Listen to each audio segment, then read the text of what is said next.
Voici la deuxième partie de notre petite histoire autour de l'un des crimes les plus énigmatiques d'Allemagne. Un meurtre jamais élucidé. Nous sommes le 31 mars 1922. La famille Gruber vit isolée dans une ferme, près de Kaifeck. Une famille marquée par des relations incestueuses entre le père, Andreas Gruber, et sa fille Victoria. Dans les jours qui précèdent le drame, des événements étranges se produisent dans cette ferme. Des bruits suspects, une disparition de clés, des traces de pas inquiétantes dans la neige, et j'en passe. Le 4 avril 1922, les voisins sont toujours sans nouvelles de la famille Gruber. La Fabrique Audio présente La Petite Histoire. www.lafabriqueaudio.com. Salut tout le monde et bienvenue dans la deuxième partie de cet épisode de la petite histoire du crime consacré au meurtre d'Interkaifeck. Je suis Florent Mounier et c'est moi qui vais vous narrer cet épisode que j'ai écrit et qui a été mixé par Sébastien Girard. Avant de commencer, encore merci pour vos nombreux commentaires sur nos épisodes et notamment sur Spotify, Apple Podcasts, Deezer ou bien encore Castbox. L'histoire que je vous raconte aujourd'hui, elle est en deux parties. Et voici donc la deuxième partie de cette petite histoire. Ah ouais. Quelle histoire, ça aussi. Nous sommes le 4 avril 1922. Ce jour-là, il est prévu que le mécanicien Albert Hoffner passe par la ferme pour réparer le joint de culasse d'un moteur de véhicule qui appartient au Gruber. À son arrivée, Albert trouve le portail du jardin verrouillé. Alors, il fait le tour de la maison, mais il trouve la porte arrière également verrouillée. Albert se décide donc à regarder par les fenêtres de la cuisine ainsi que les fenêtres de l'écurie. Mais rien. Albert va attendre environ 1 heure près du jardin, sous un pommier, le retour de la famille. Mais après 1 heure, toujours rien. Alors, fatigué d'attendre, Albert part vers le hangar pour y faire la réparation pour laquelle il est venu. Son travail va durer plus de 4 heures et après ces 4 heures, toujours rien. Aucune nouvelle des Gruber. Au moment où Albert décide de partir, il remarque que la porte de la grange est grande ouverte. Alors il se rapproche de cette porte, mais il finit par stopper sa course et n'entre finalement pas dans le bâtiment. Albert rejoint son vélo et il informe des voisins, notamment Lorenz Schlittenbauer, qu'il a trouvé la ferme des Gruber vide. Lorenz prend alors la décision de se rendre à la ferme, histoire de voir ce qu'il s'y passe. Et il en parle à d'autres voisins. À ce moment-là, vous l'imaginez, tout le monde dans le voisinage commence à craindre le pire. Mais on essaie de se rassurer en imaginant que les Gruber sont tous cloués au lit par un vilain virus. Les voisins sont donc désormais tous là devant la porte de la ferme. Les hommes, au nombre de 3, entrent finalement dans la grange. Ils pénètrent dans le bâtiment par la porte ouverte. La porte qui présente une particularité, et pas des moindres. Elle est maculée de sang. En voyant ça, désormais, les voisins le savent, ce qu'ils vont découvrir dans un instant sera horrible. Les voisins sont désormais dans la grange. Une vache erre librement dans l'étable. Et sous leurs yeux, c'est le résultat d'un véritable massacre.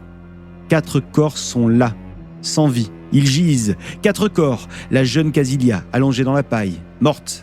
Il lui manque des touffes entières de cheveux. Elle se trouve à côté des corps de ses grands-parents, eux aussi, morts. Et puis, juste à côté, il y a la mère, morte. Cette scène est juste horrible. Alors, je viens de vous parler de 4 corps. Vous avez fait le calcul, ça veut dire qu'il en manque 2. Où sont-ils ? Eh bien, le petit Joseph, il est dans la chambre de sa mère. L'enfant de 2 ans et demi est allongé dans son berceau. Et il a des blessures au niveau de la tempe droite. Des fragments de son cerveau sont même éparpillés dans le berceau. La femme de ménage, quant à elle, Maria Baumgartner, elle est dans sa chambre à coucher. La domestique est retrouvée allongée sur le côté, la tête presque sous le lit. Elle porte encore ses lourdes chaussures de marche et ses vêtements habituels. Maria Baumgartner a donc aussi été tuée et sa tête gît dans une grande mare de sang. Alors dans le crâne de toutes les victimes, il y a des blessures très étranges. Des trous. Ouais. Des trous ronds. Des trous de la taille d'un crayon. Des trous de 4 cm de profondeur. Les crânes des victimes ont tous été fracassés. En découvrant cette scène macabre, vous l'imaginez, les voisins sont paniqués et même choqués. Alors ils quittent la grange très vite et ils vont illico à la police, histoire de raconter ce qu'ils viennent de découvrir.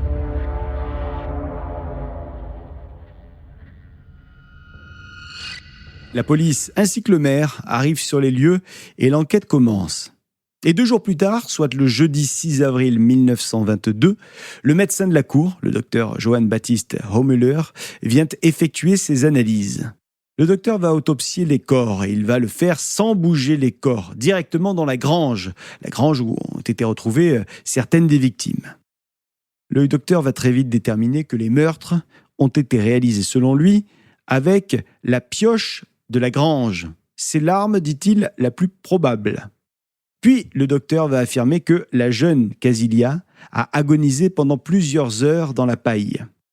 Le docteur va même déterminer que Casilia s'est arraché les cheveux, elle-même, par touffe entière, sans doute par angoisse et par douleur.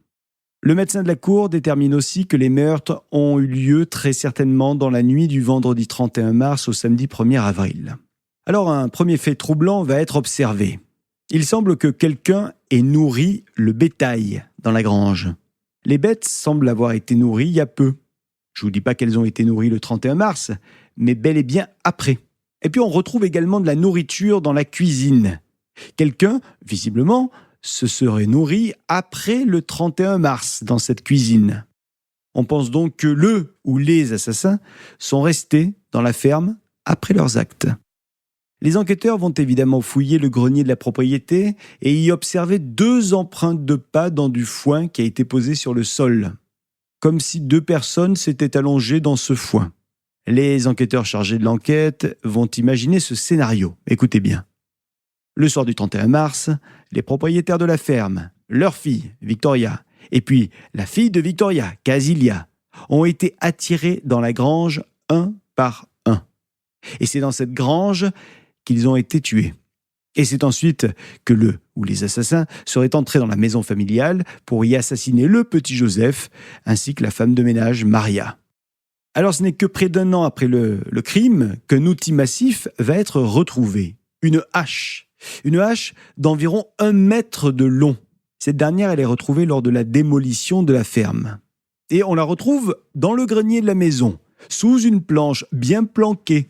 Elle est tachée, cette hache, de sang. Et sur ces taches, on retrouve des poils humains ainsi que des poils d'animaux. Entre le manche et la lame se trouve également une vis qui dépasse d'environ 1 centimètre.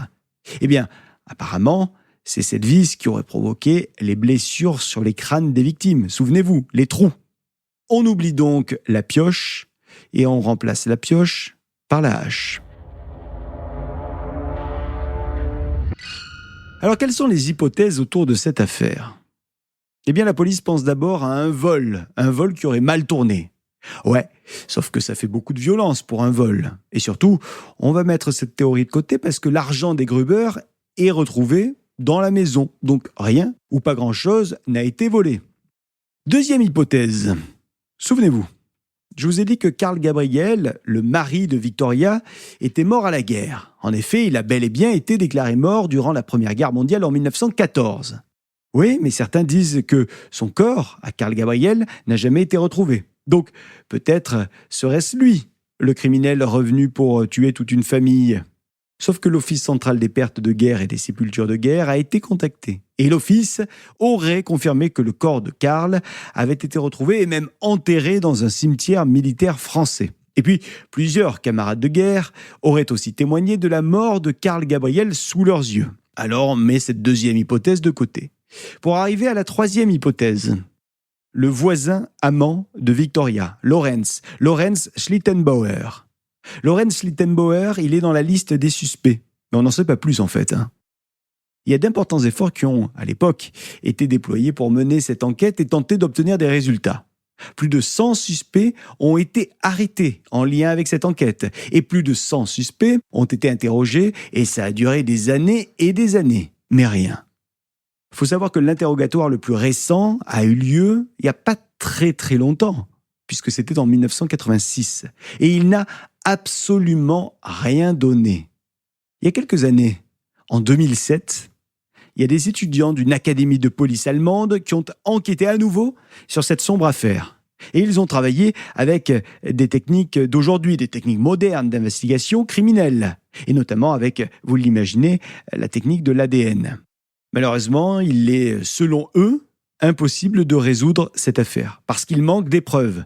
Des preuves auraient même été, semble-t-il, perdues. Et puis surtout, on ne peut plus interroger personne de vivant. Tout le monde est mort dans cette affaire. Néanmoins, il semble que ces étudiants aient déterminé l'identité du suspect principal. Alors, ils n'ont pas dit dans le rapport de qui il s'agissait, par respect pour la famille encore en vie, mais ces étudiants auraient dans le viseur un suspect. Ce qui est passionnant avec cette affaire quand même, c'est qu'aujourd'hui, le mystère reste entier. Et aujourd'hui encore, plusieurs chercheurs amateurs continuent d'enquêter sur ces crimes. Et vous, est-ce que vous aviez déjà entendu parler de cette affaire des meurtres d'Interkaifeck ? J'attends vos commentaires sur Spotify, YouTube, Deezer, Apple Podcast et Castbox, ainsi que sur les réseaux sociaux de La Petite Histoire. Vous souhaitez qu'on fasse une petite histoire autour d'une autre affaire ? Eh bien, dites-le nous. Surtout, n'hésitez pas, on vous attend sur les réseaux sociaux. À très vite. La Fabrique Audio présente La Petite Histoire. Vous souhaitez devenir sponsor de ce podcast ? Contact @lafabriqueaudio.com. Avant de se quitter, je vous rappelle que La Petite Histoire est un podcast de La Fabrique Audio. La Fabrique Audio réalise des podcasts de marque et d'entreprise. Donc, si vous cherchez pour vous, pour votre entreprise, pour votre marque, un studio pour faire des podcasts, n'hésitez plus. Envoyez-nous un mail, contact @lafabriqueaudio.com, la fabrique avec un K.